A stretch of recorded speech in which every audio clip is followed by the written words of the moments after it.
Hi, this is Linda Amon Arts. Welcome to my world. I have a painting called Raven's Canyon. It's a pretty good size. It's all framed up, and it was discovered recently that in one of the shows I had it or something, there was some damage done that I didn't know about.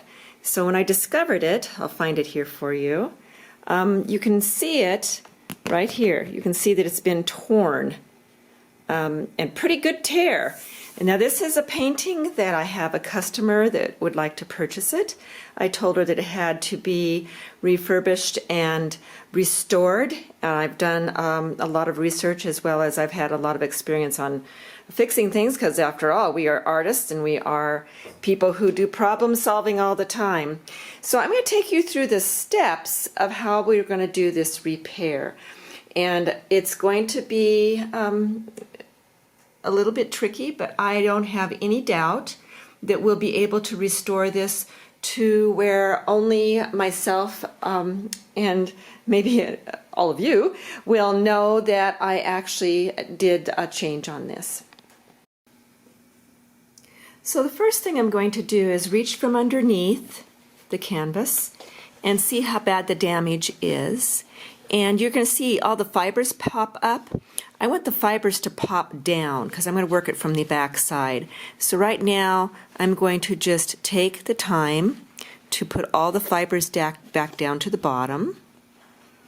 And then because of the height of the frame, I don't want to unframe all of it, the height of the frame to here, I've got to be a little thoughtful that when I poke from the other side to do the repair, that I'm not hitting it beyond the flat surface here. So what I'm going to do is I'm finding a board here, a pad basically of paper, that I am putting down, you can probably see it there, that it's going to be higher than the frame.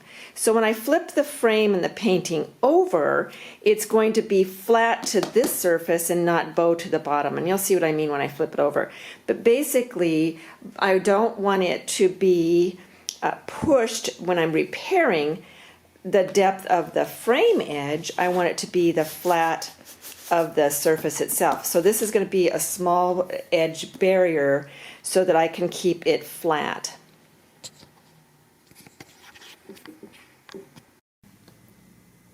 So now you can see the tear from the back side.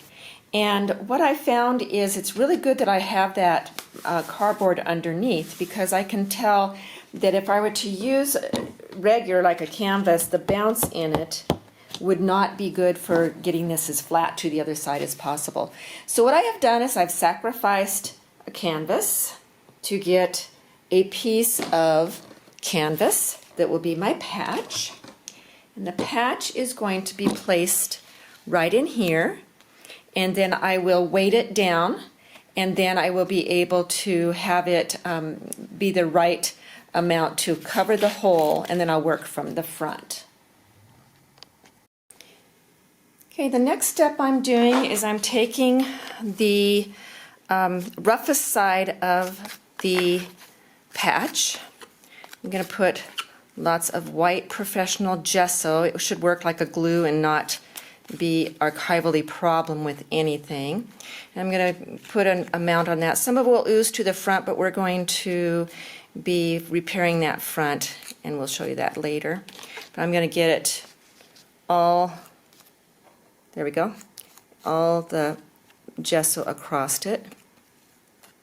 And then I'm going to lay it down, slide it under so that it's flat. Remember, I have that little piece underneath of the boards there, or the pad of paper, so that it would actually not be bowed there. In fact, across from this patch, I actually put a blanket underneath to be the same height, so that I wouldn't accidentally bow the difference between the heights as it was laying on the table.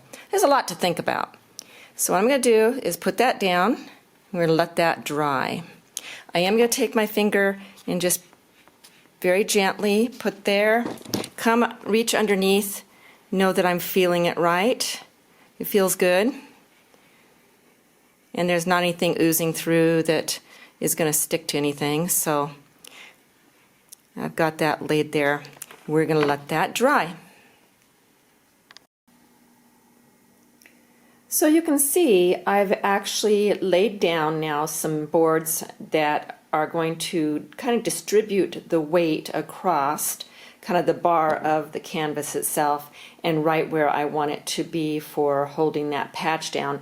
I'm careful again that the entire canvas with the blanket and the papers that I put the pad underneath and the boards on top doesn't allow anything of the canvas to do any stretching anywhere that I don't want it to be.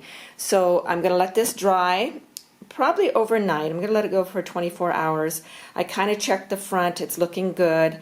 I did put a piece of plastic down before I put these little boards on top so that the boards would not stick to the wet surface. So I should be able to just pop those off and see how it looks in the morning. So I'm back here today, the next day, and I have the patch in. It's really good. It's all secure. It's very flat. And then coming to the front, I did a little bit of a gesso through the back and then to the front, and you can see it's got some areas that I need to fill in. And then I've got right next to it here, you can see I've got my phone camera so that I can take and match up the colors. So the next thing that I will be doing is mixing up colors to be able to match all of the information. And of course I'm working on the top side, so it's right now it's upside down. So I will show you as I get the colors mixed. So the first thing I'm going to do is take titanium white, and I'll kind of hold this here for a second for you, and I am coming in and just filling in and going to let it dry. I'll smooth it out here in a minute when I've got more hands, but I'm going to fill in the place that is high and then smooth it out across so it's all flat, but those little cracks have been filled in with a neutralized color.